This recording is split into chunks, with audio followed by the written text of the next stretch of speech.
112.3 billion dollar, यानी कि लगभग 9 लाख करोड़ रुपए। ये क्या है? ये क्या किसी कंट्री की जीडीपी है? नहीं, ये है वॉरेन बफे की नेटवर्थ।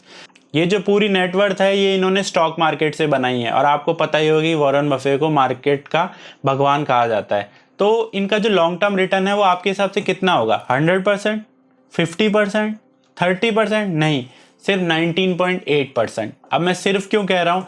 मैं सिर्फ इसलिए कह रहा हूँ क्योंकि हमने देखा कि बहुत सारे म्यूचुअल फंड हाउस, बहुत सारे रिटेल इन्वेस्टर्स भी जो कि इंटेलिजेंट है, अच्छे से स्टडी करते हैं, वो इस रिटर्न को बीट कर देते हैं। तो फिर वॉरेन बफे का रिटर्न सिर्फ 19.8% ही क्यों है?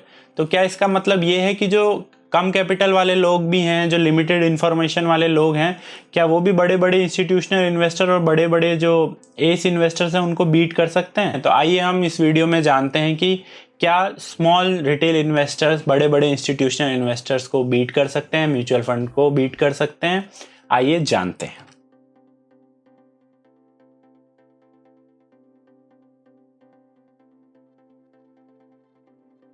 तो हम बात करते हैं सबसे पहले रिटेल इन्वेस्टर्स की। देखिए, रिटेल इन्वेस्टर्स की जो लिमिटेशंस हैं वो क्या क्या हैं। एक तो हमारे पास मैनेजमेंट का एक्सेस नहीं होता, हमारे पास जो इन्फॉर्मेशन होती है वो लिमिटेड होती है, हमारी कैपिटल भी छोटी होती है कंपैरेटिव टू बड़े बड़े जो इन्वेस्टर्स हैं उनसे कंपेयर में हमारी कैपिटल भी काफ़ी कम होती है। लेकिन फिर भी हम इनको बीट कैसे कर सकते हैं? तो उसके लिए जो सबसे पहला फैक्टर है वो है परफॉर्मेंस प्रेशर। ये जो बड़े बड़े इंस्टीट्यूशनल इन्वेस्टर होते हैं, पोर्टफोलियो मैनेजमेंट सर्विस वाले होते हैं, और बड़े इन्वेस्टर होते हैं जैसे वॉरेन बफे हैं, बड़े बड़े म्यूचुअल फंड हाउसेज होते हैं आईसीआईसीआई, एचडीएफसी, इनके पास क्या होता है कि इनको सेबी की रेगुलेशन होती है। सेबी की रेगुलेशन की वजह से म्यूचुअल फंड हाउसेस को और पीएमएस को हमेशा अपना ईयर एंड पे अपना परफॉर्मेंस बताना होता है लोगों को कि पिछले साल में उन्होंने इतना रिटर्न दिया। तो हर साल उनको एक अच्छी परफॉर्मेंस दिखानी ज़रूरी होती है, और क्योंकि वो इतने बड़े म्यूचुअल फंड हाउस हैं, इतने बड़े पीएमएस हैं, तो पूरी दुनिया की नज़र उन पे होती है।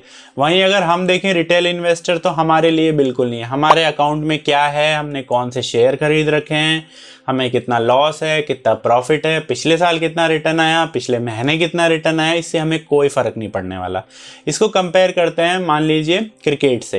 तो हम जानते हैं कि हमारी जो क्रिकेट टीम है वो एक अच्छी टीम है, लेकिन पिछले 9 सालों से 10 सालों से वो कोई आईसीसी ट्रॉफी नहीं जीती है, जबकि हर बायलैटरल सीरीज़ में उनका परफॉर्मेंस अच्छा होता है। और वही खिलाड़ी जब वर्ल्ड कप के नॉकआउट मैचेस में आते हैं तो वहाँ पे वो, आपको पता ही है, वो चोक कर जाते हैं। इस वजह से हम पिछले 10 साल से कोई ट्रॉफी नहीं जीते हैं। ऐसा क्यों करते हैं? खिलाड़ी तो वही है, एक्चुअली जो परफॉर्मेंस प्रेशर जो होता है वो नहीं ले पा रहे हैं हमारे जो खिलाड़ी हैं। तो वैसे ही जो सेम कंडीशन है वो इस केस में है कि रिटेल इन्वेस्टर जो हम हैं, हम पे कोई प्रेशर नहीं है, हम आंसरेबल हैं तो सिर्फ खुद के आंसरेबल हैं।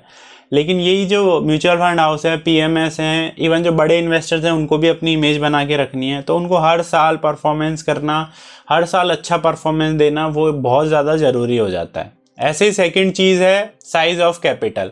अब देखिए, साइज़ ऑफ कैपिटल जो है, जिसकी कैपिटल ज़्यादा होती है उसको बहुत एडवांटेज भी होते हैं, लेकिन यहाँ हम डिसएडवांटेज के बारे में बात करेंगे जब हम परसेंट ऑफ रिटर्न की बात करते हैं। अब हम एग्जांपल लेते हैं, 2 लोग हैं, मिस्टर ए और मिस्टर बी। मिस्टर ए की जो कैपिटल है वो है 5 लाख और मिस्टर बी की कैपिटल है 5 करोड़। अब मिस्टर ए, क्योंकि उनकी कैपिटल कम है, वो ज़्यादा रिस्क लेते हैं और 30% का रिटर्न बनाते हैं, लेकिन फिर भी उनका जो प्रॉफिट है वो सिर्फ 1.5 लाख ही होता है।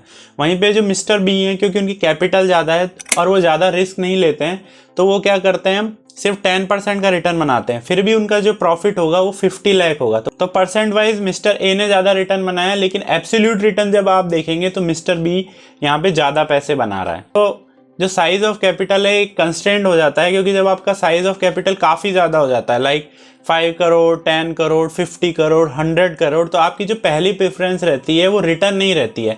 आपकी पहली प्रेफरेंस रहती है कि आप अपने कैपिटल प्रिजर्व करें, क्योंकि आपका कैपिटल बहुत बड़ा हो चुका है। तो एक लेवल के बाद जाने पे आप परसेंट ऑफ रिटर्न की बजाय पहले कैपिटल प्रिजर्वेशन पे ध्यान देते हैं। तो यही हालत हो जाती है बड़े बड़े इन्वेस्टर्स की, क्यों अब उनको परसेंट रिटर्न में कोई खास फ़र्क नहीं पड़ता है, उनको फ़र्क पड़ता है एब्सोल्यूट रिटर्न से, और वो रिस्क कम लेते हैं ताकि उनका कैपिटल प्रिजर्व रहे। इसी वजह से उनका जो रिटर्न है वो कम हो जाता है। और हम एज अ रिटेल इन्वेस्टर, क्योंकि हमारा कैपिटल कम है, हम ज़्यादा रिस्क ले सकते हैं, क्योंकि हमें खोने का डर नहीं है, हमें पैसा बनाना है, तो हम उनके रिटर्न को बीट कर सकते हैं। और थर्ड फैक्टर है नौकरी। हाँ, नौकरी।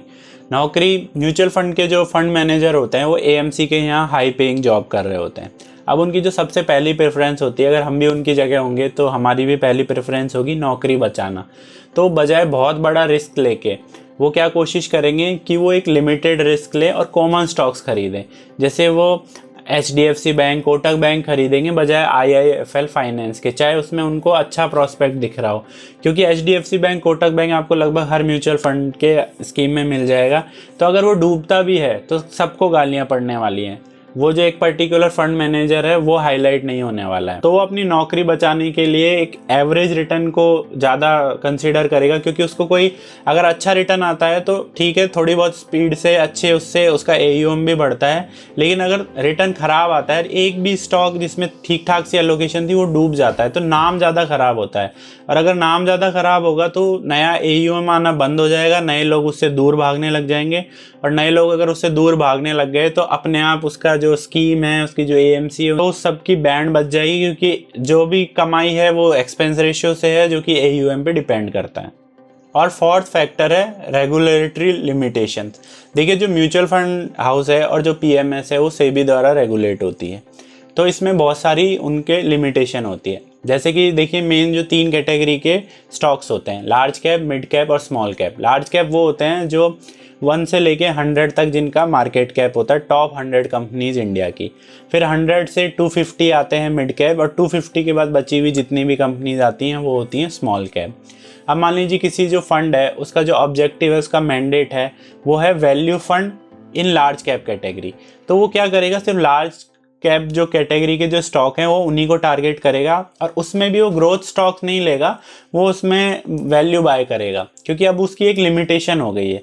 तो जो रिटर्न जो एक्स्ट्रा वो अल्फा जनरेट कर सकता है वो नहीं कर पाएगा। मान लीजिए उसका जो मैंडेट है वो मिड कैप है, तो मिड कैप में जाएगा, वो लार्ज कैप में इतना नहीं जा सकता। उसके अलावा उनके पास एक लिमिट होती है कि इतना परसेंट उनको, मेजॉरिटी ऑफ जो उनका मनी है वो हमेशा इन्वेस्टेड रहता है, और सिर्फ हार्डली 10% के लगभग ही वो कैश रख सकते हैं। तो अगर मार्केट में उनको सस्ती वैल्यू मिलती है, अच्छे स्टॉक्स मिलते हैं नीचे की वैल्यू पे, तब भी वो नहीं खरीद पाते, क्योंकि उनके पास पैसे ही नहीं होते। वहीं अगर हम हैं उसकी जगह, तो मान लीजिए हमने एक स्टॉक 100 पे लिया, अब वो 50 का हो गया, और अभी भी अगर उसमें अभी भी हमें वैल्यू दिख रही है, तो हम उसको, अगर हमारे पास पैसे हैं तो हम उसको बाय कर सकते हैं। ये लिमिटेशन म्यूचुअल फंड में नहीं होती।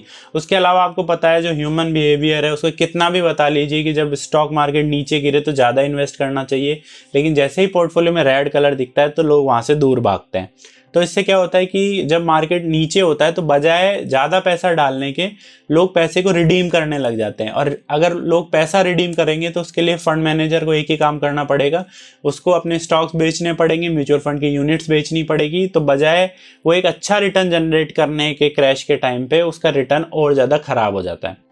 तो अब हम इस वीडियो को सम अप करते हैं। तो वारेन बफे की कंडीशन ही मान लीजिए, मैंने अभी कुछ टाइम पहले पढ़ा था कि वो 100 बिलियन प्लस के कैश पे बैठे हैं और अच्छी इन्वेस्टमेंट अपॉर्चुनिटी का वेट कर रहे हैं।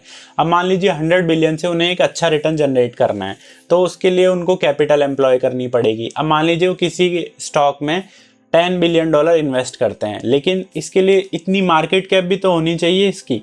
तो अगर वो लार्ज कैप में ही इन्वेस्ट करेंगे जिनकी market cap 500 billion, even 1 trillion तक है, जैसा कि एप्पल में उनका इन्वेस्टमेंट है, तो उससे क्या होगा आपको पता है, जो बड़ी कंपनीज होती है जो ऑलरेडी $1 ट्रिलियन पे पहुंच गई है, अब उनसे एक्स्ट्रा अल्फा जनरेट करना पॉसिबल नहीं है। लेकिन जैसे छोटी कंपनी है, जैसे हमारे यहाँ इंडिया में दीपक नाइट्राइट है, अल्काइल अमाइन है, IIFL फाइनेंस है, मान लीजिए वो उसमें स्टॉक पिकिंग करते हैं, तो उनका तो मार्केट कैप ही $3 बिलियन, $4 बिलियन, इवन $2 बिलियन तक है। तो अगर वो 10 बिलियन उसमें डालना चाहेंगे तो वो डाल ही नहीं पाएंगे, जो एक्स्ट्रा जो अल्फा है वो जनरेट ही नहीं कर पाएंगे। उसके अलावा क्या होता है कि जैसे इंडिया में ये रूल है कि अगर आप कोई भी पर्सन 1% से ज़्यादा होल्डिंग लेता है किसी कंपनी में, तो वो पब्लिकली डिस्क्लोज हो जाता है। तो मान लीजिए जैसे ही आपको पता लगेगा कि राकेश झुनझुनवाला ने इस कंपनी में इतने स्टॉक बाय करे, रामदेव अग्रवाल ने इस कंपनी में इतने स्टॉक बाय करे, तो उससे क्या होता है कि लोग, जैसे ये न्यूज़ आती है, सब लोग उनको फॉलो करने लग जाते हैं और वो स्टॉक को बाय करने लग जाते हैं। तो एक साथ इतने लोग उसको बाय करने लग जाते हैं कि वो उसका प्राइस बहुत बढ़ जाता है। और जब बड़े इन्वेस्टर ने जिस लेवल पे ख़रीदा होता है, उन्होंने जब स्टार्ट में कुछ कम क्वांटिटी ली होती है और उनका आगे का प्लान होता है और क्वांटिटी लेने का, तो वो ले नहीं पाते क्योंकि स्टॉक ऑलरेडी बहुत रन अप कर जाता है। तो इस तरह की बहुत सारी जो लिमिटेशंस होती हैं, performance pressure, regulatory limitation, size, capital size बड़ा होना, और ये जो हर चीज़ उनकी लोगों को पता लग जाती है, ये बड़ा कैपिटल होना, बहुत लोगों का प्रेशर होना, इतनी सारी चीज़ों की वजह से इन पे बहुत सारी लिमिटेशंस आ जाती हैं। वही रिटेल इन्वेस्टर है, कम कैपिटल है, लिमिटेड इन्फॉर्मेशन है, कोई बात नहीं, लेकिन कैपिटल कम है, प्रेशर कम है, किसी को आंसरेबल नहीं हो, तो आप कम कैपिटल से भी स्टॉक मार्केट में अच्छा रिटर्न जनरेट कर सकते हो। इवन आप जो बड़े बड़े इन्वेस्टर हैं, म्यूचुअल फंड हाउसेज हैं, इनको भी आप बीट कर सकते हो। अगर आपको ये वीडियो इन्फॉर्मेटिव लगा तो प्लीज़ हमारे चैनल को ज़रूर सब्सक्राइब करें, इसे लाइक करें, कमेंट करें, और जिनको भी ये नॉलेज चाहिए उनके साथ ज़रूर शेयर करें। Thank you.